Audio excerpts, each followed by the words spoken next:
Bismillahirrahmanirrahim. Assalamualaikum warahmatullahi wabarakatuh.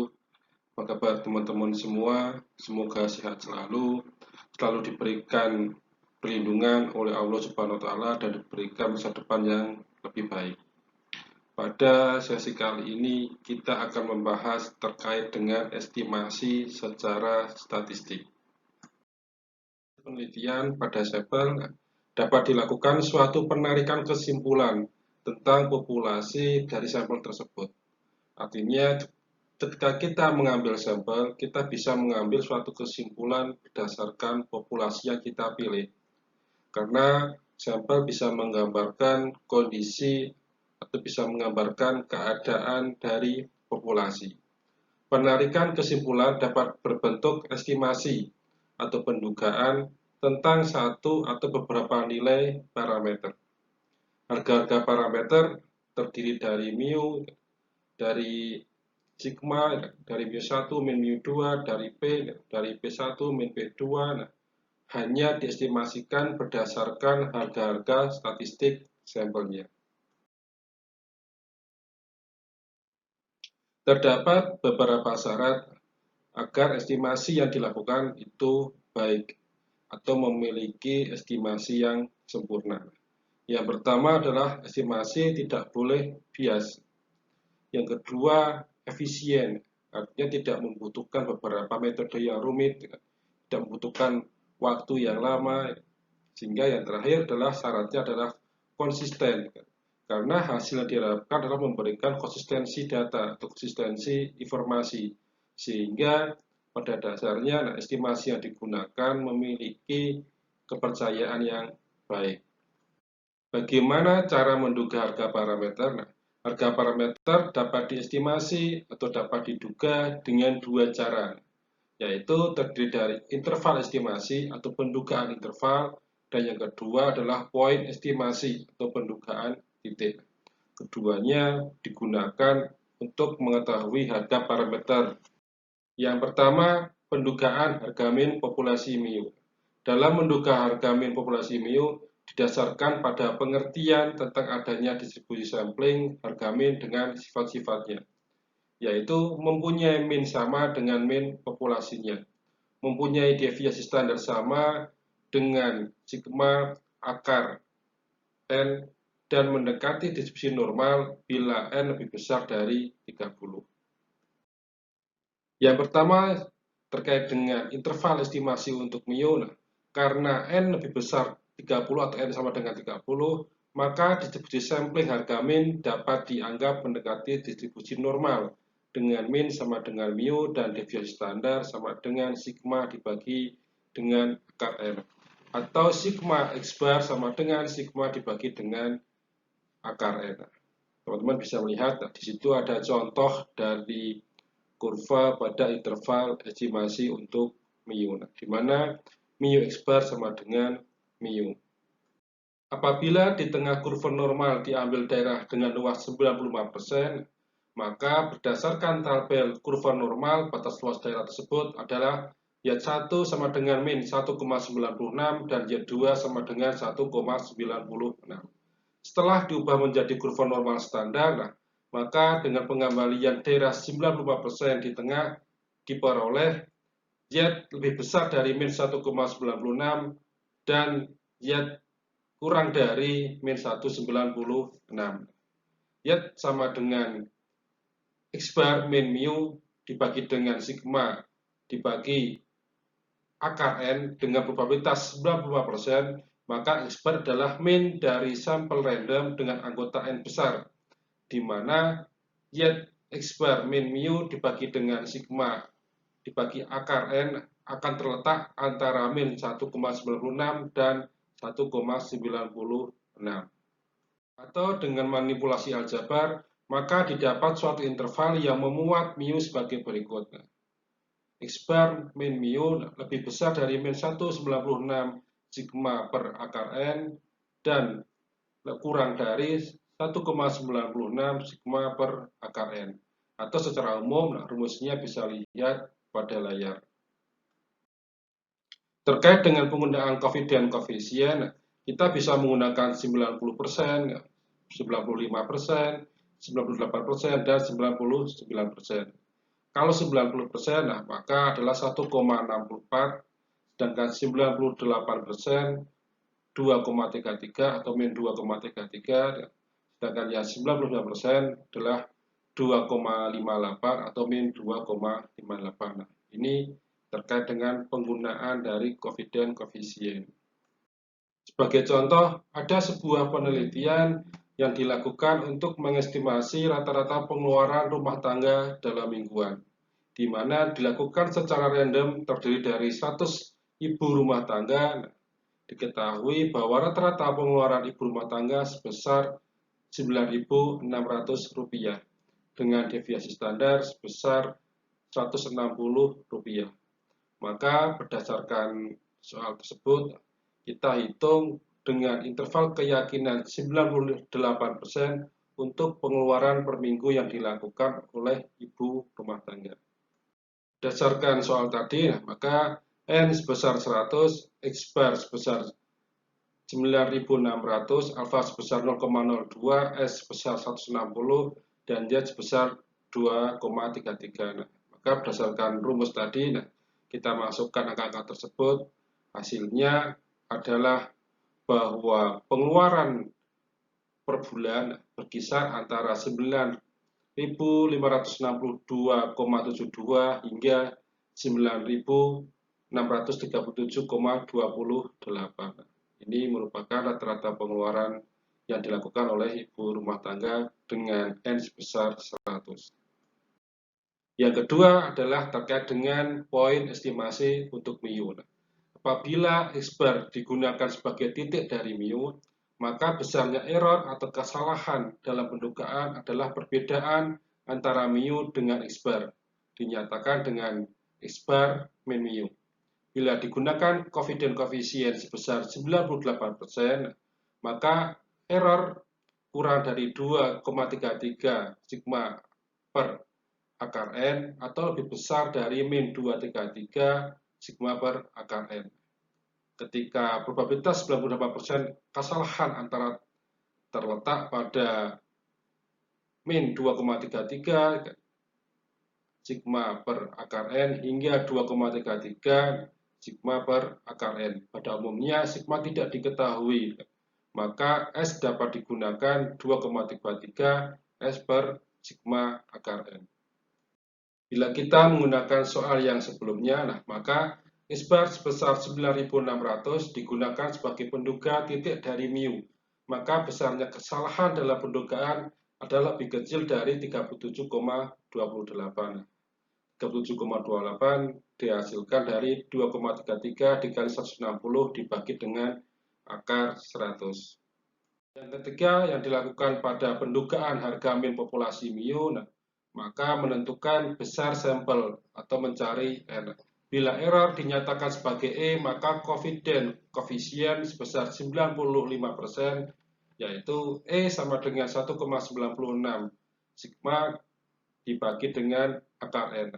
Besarnya sampel dapat dihitung dengan N 1,96 sigma dibagi E pangkat 2. Sebagai contoh soal, ada plat baja yang dibuat melalui beberapa proses dengan distribusi normal sebesar 0,50. Besarnya sampel yang diambil agar 95% yakin bahwa rata-rata sampelnya tidak akan berselisih dari rata-rata populasi lebih dari 0,1. Maka sigma sebesar 0,50, E sama dengan 0,1, Z 0,025 sebesar 1,96. Maka kita masukkan ke rumus tadi, hasilnya adalah 96,04. Artinya di sini bahwa sampel yang digunakan adalah 96,04 atau kalau dibulatkan menjadi 96. Pendugaan berikutnya adalah pendugaan harga proporsi populasi P, di mana distribusi harga proporsi akan mendekati distribusi normal dan mempunyai min sama dengan proporsi populasinya, dan mempunyai deviasi standar error sama dengan akar dari P dikali dengan 1 min P dibagi dengan N. Terkait dengan interval estimasi untuk P, Apabila diambil daerah 95% di tengah, maka luas daerah tersebut adalah Y1 sama dengan min 1,96 dan Y2 sama dengan 1,96. Dengan probabilitas 0,95, maka didapatkan ketidaksamaan Y lebih besar dari min 1,96 atau Y kurang dari 1,96. Maka diketahui Y PH min P dibagi dengan akar dari P dikali 1 min P per N, maka ketidaksamaannya menjadi P lebih besar dari PH min 1,96 akar dari P dikali 1 min P per N, atau P kurang dari PH plus 1,96 akar dari P dikali 1 min P per N. Ini adalah terkait dengan interval estimasi untuk P. Jika P tidak diketahui, maka dapat diganti dengan estimasi, yaitu proporsi sampelnya, PH atau X per N. Secara umum, dengan interval keyakinan 1 min sigma, rumusnya dinyatakan seperti yang tertera pada layar. Sebagai contoh, ada sebuah sampel random yang terdiri dari 100 penggarap sawah, di mana 60 orang penggarap tersebut juga memiliki sawah. Tentukan interval keyakinan 90% guna pendugaan proporsi penggarap juga memiliki sawah. Mari kita kerjakan. Jawabannya adalah N sama dengan 100, X sama dengan 60, dan PH atau X per N adalah 60 dibagi dengan 100. Pada confidence coefficient 90%, maka nilai Z adalah 1,64. Ketika P lebih besar dari PH min 1,96, akar dari PH dikali 1 min P per N, atau lebih besar dari PH plus 1,64, akar dari PH 1 min PH per N, maka dimasukkan angka-angka tadi terkait dengan N-nya, X-nya, PH-nya atau X per N, maka diketahui hasilnya adalah P lebih besar dari 0,52 dan P kurang dari 0,68. Jadi dengan interval keyakinan 90%, proporsi populasinya berkisar 0,52 hingga 0,68. Yang kedua, terkait dengan estimasi untuk P. Apabila X per N atau proporsi sampel dari sampel random besar digunakan untuk P, maka probabilitas 95% besarnya error atau X per N min P adalah lebih kecil dari 196 akar PH 1 min P per N. Sebagai contoh, ada sebuah soal tadi soal-soal sebelumnya, maka hasilnya adalah 1,64 akar dari 0,969 dikali 1 min 0,60 per 100 atau per N, hasilnya adalah 0,08. Yang ketiga adalah menentukan besar sampel. Apabila error dinyatakan dengan E dan digunakan koefisien sebesar 0,95, maka E sama dengan 1,96 akar dari P1 min P per N, atau N P1 min P dikali dengan 1,96 per E pangkat 2. Rumus ini tidak dapat langsung digunakan karena besarnya P belum diketahui atau tidak diketahui. Maka besarnya P min 1P maksimum dapat dicari menggunakan FP sama dengan P min P kuadrat, atau DFP dibagi dengan DP sama dengan 1 min 2P.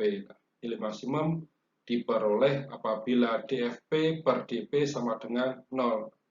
0 sama dengan 1 min 2P dan P adalah 1 per 2. Harga maksimum dari FP adalah P min 1P sama dengan setengah dikali setengah sama dengan seperempat, atau N seperempat dalam kurung Y sigma per 2 dibagi dengan E kuadrat. Sebagai contoh soal, dilakukan perkiraan proporsi mahasiswa menggunakan mobil pergi ke kampus dengan probabilitas 0,95 dengan kesalahan yang mungkin terjadi tidak lebih dari 0,09. Maka angka tersebut dimasukkan dalam rumus, hasilnya adalah N sebesar 118,57 atau kita bulatkan menjadi sebanyak 119 mahasiswa yang menggunakan mobil ke kampus. Dalam pendugaan harga persediaan 2 Mei, yang pertama adalah melakukan pendugaan interval untuk Mi1, Mi2. Untuk rumusnya bisa dilihat di situ. Sebagai contoh soal, ada sampel random yang terdiri dari 100 keluarga di kota Salatiga menunjukkan rata-rata pendapatan sebesar 15.900 dengan deviasi standar sebesar Rp190. Sampel kedua terdiri dari 120 keluarga berasal dari kota Surakarta, menunjukkan pendapatan keluarga sebesar 15.700 dengan deviasi standar sebesar Rp165. Maka dengan confidence interval 95%, untuk perbedaan rata-rata pendapatan keluarga dari kota tersebut adalah sebagai berikut. Sampel pada kota Salatiga, kita simpulkan dengan N1 sebesar 100, X-bar 1 sebesar 15.900 dan S1 sebesar Rp190. Sedangkan sampel kedua dari kota Surakarta, N2 sama dengan 120, X-bar 2 sebesar 15.700 dan S2 sebesar 165.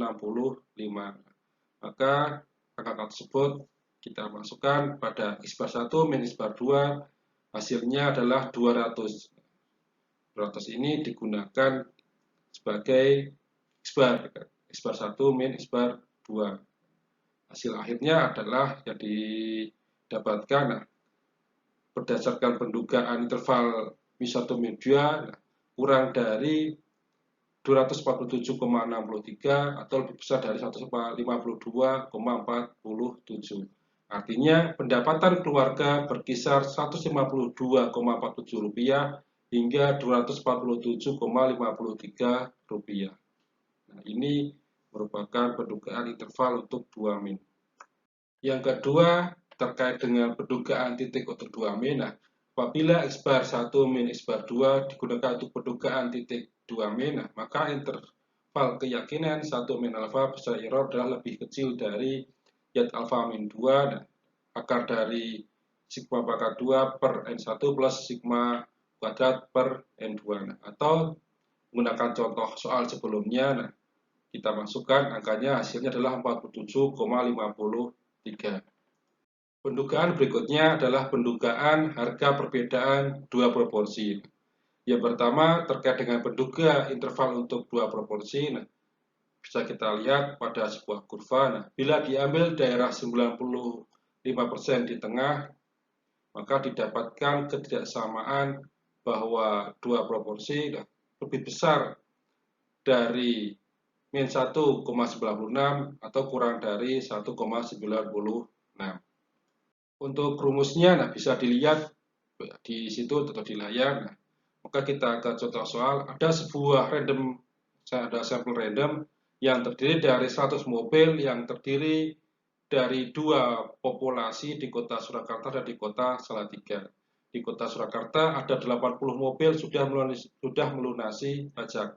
Sedangkan di Salatiga ada sebanyak 66 mobil sudah melunasi pajak. Maka buatlah interval 95% guna menduga perbedaan proporsi pelunasan pajak mobil pada kedua kota tersebut. Jawabannya bisa dilihat berdasarkan soal tadi, maka dimasukkan N1 sebesar 100, N2 sebesar 100, atau 1 min alfa sebesar 0,95, pH 1 sebesar 80 per 100, maka hasilnya 0,80, pH 2 66 per 100, hasilnya 0,66 dan Z 0,025 sama dengan 1,96. Angka tersebut dimasukkan, maka hasilnya adalah dengan pendudukan interval 2 proporsi lebih besar dari 0,062 dan kurang dari 0,26. Yang kedua terkait dengan pendugaan titik 2 proporsi. Apabila pH 1, pH 2 digunakan sebagai pendugaan titik untuk P1, P2, maka dengan interval keyakinan 1 min alfa, besarnya error adalah lebih kecil dari Y alfa per 2, akar dari pH1 dikali dengan 1 min pH1 dibagi dengan N1 plus pH2 dikali dengan 1 min pH2 dibagi dengan N2. Berdasarkan contoh soal sebelumnya atau diketahui pada soal sebelumnya, maka dimasukkan angka tersebut hasilnya adalah 0,12. Jadi pendugaan titik untuk dua proporsi besar adalah 0,12. Pendugaan berikutnya adalah terkait dengan pendugaan harga deviasi standar populasi. Apabila populasi normal dan sampelnya besar, maka distribusi harga S dianggap mendekati distribusi normal dengan min sama dengan sigma, deviasi standar sama dengan sigma per akar 2N. Bila diambil daerah tengah 95%, maka Z lebih besar dari min 1,96 dan Y lebih besar atau Z kurang dari 1,96. Y sama dengan S min sigma dibagi dengan sigma kali akar 2N, atau sigma lebih besar dari S per 1 plus 1,96 dibagi dengan akar 2N, sigma kurang dari S lebih besar dari 1 min 1,96 per akar 2N. Ada sebuah soal, suatu sampel random dengan 50 UMKM memiliki rata-rata modal kerja sebesar 2.400.000, sedangkan deviasi standar sebesar Rp320.000. Maka hitunglah koefisien interval 95% untuk sigma, yaitu deviasi standar modal kerja untuk semua industri kecil tersebut. Maka S sebesar 320.000 dan N-nya sebesar 50, Y-nya adalah 1,96. Maka hasil akhirnya diketahui bahwa sigma antara 267.558,53 sampai dengan 389.009,95. Ini hasil dari pendugaan harga deviasi standar populasi. Terkait dengan pendugaan harga parameter sampel kecil, apabila N kurang dari 30, maka sampel dihitung harga T dengan rumus T sama dengan X bar min mu dibagi dengan S dibagi dengan akar N. Bila luas diambil 96% di tengah, maka T lebih besar dari min T 0,025 N min 1, T kurang dari T 0,025 N min 1. Atau rumusnya bisa dilihat pada layar. Yang kedua terkait dengan pendugaan harga perbedaan 2 min. Pada sampel kecil, apabila N kurang dari 30, maka diambil dari dua populasi normal dan masing-masing dihitung dengan nilai T dengan rumus T sama dengan seperti yang tertera pada layar. Silakan dilihat, silakan dan diamati dan dipahami. Berikutnya terkait distribusi nilai T dengan degree of freedom N1 plus N2 min 2. Maka pendugaan interval dapat dituliskan dengan rumus seperti yang tertera pada layar. Silakan dilihat serta diamati rumus terkait dengan pendugaan harga perbedaan 2 min. Yang ketiga terkait dengan pendugaan perbedaan 2 min 1 min 2 sampel berpasangan. Ketika sampel berpasangan, harga perbedaan 2 min diduga dengan rumus Mi1 Mi2 lebih besar dari D bar min T sigma per N N1 dikali dengan SD per akar N, atau kurang dari D bar min T sigma per N N1 dikali dengan SD per akar N, di mana D bar merupakan rata-rata dari harga perbedaan setiap pasang nilai, sedangkan SD merupakan deviasi standar dari harga perbedaan setiap pasang nilai, sedangkan N merupakan banyaknya pasangan nilai. Ada sebuah contoh soal di mana dilakukan sampel random pada 4 mahasiswa untuk menyelidiki nilai ujian pada semester 1 dan semester 2 pada mata kuliah manajemen keuangan. Mahasiswa pertama adalah Andi, pada semester 1 nilainya 64, sedangkan pada semester 2 nilainya adalah 54. Sedangkan bonita pada semester 1 nilainya 66, semester 2 nilainya adalah 54. Sedangkan cici dengan nilai pada semester 1 89 dan semester 2 adalah 70. Dan terakhir adalah dia dengan semester 1 nilainya 77 dan semester 2 nilainya adalah 62. Maka hitunglah confidence interval 95% untuk rata-rata perbedaan nilai ujian semester 1 dengan ujian semester 2. Hasilnya adalah kita masukkan ke tabel. Nah, maka dari D sama dengan S1 min S2 totalnya adalah 56, maka 56 dibagi dengan 4 hasilnya adalah 14. Berikutnya SD diketahui dari akar sigma D min D bar kuadrat dibagi dengan D min 1. Nah, hasilnya adalah 46 dibagi dengan 3. Nah, 3 ini berasal dari 4 mahasiswa dikurangi 1. Nah, hasilnya adalah 3,916. Maka berdasarkan angka tadi dimasukkan ke rumus, nah, hasilnya adalah atau hasil akhirnya adalah min 1 min 2 lebih besar dari 7,77 atau kurang dari 20,23. Nah, ini jawaban dari contoh soal tersebut.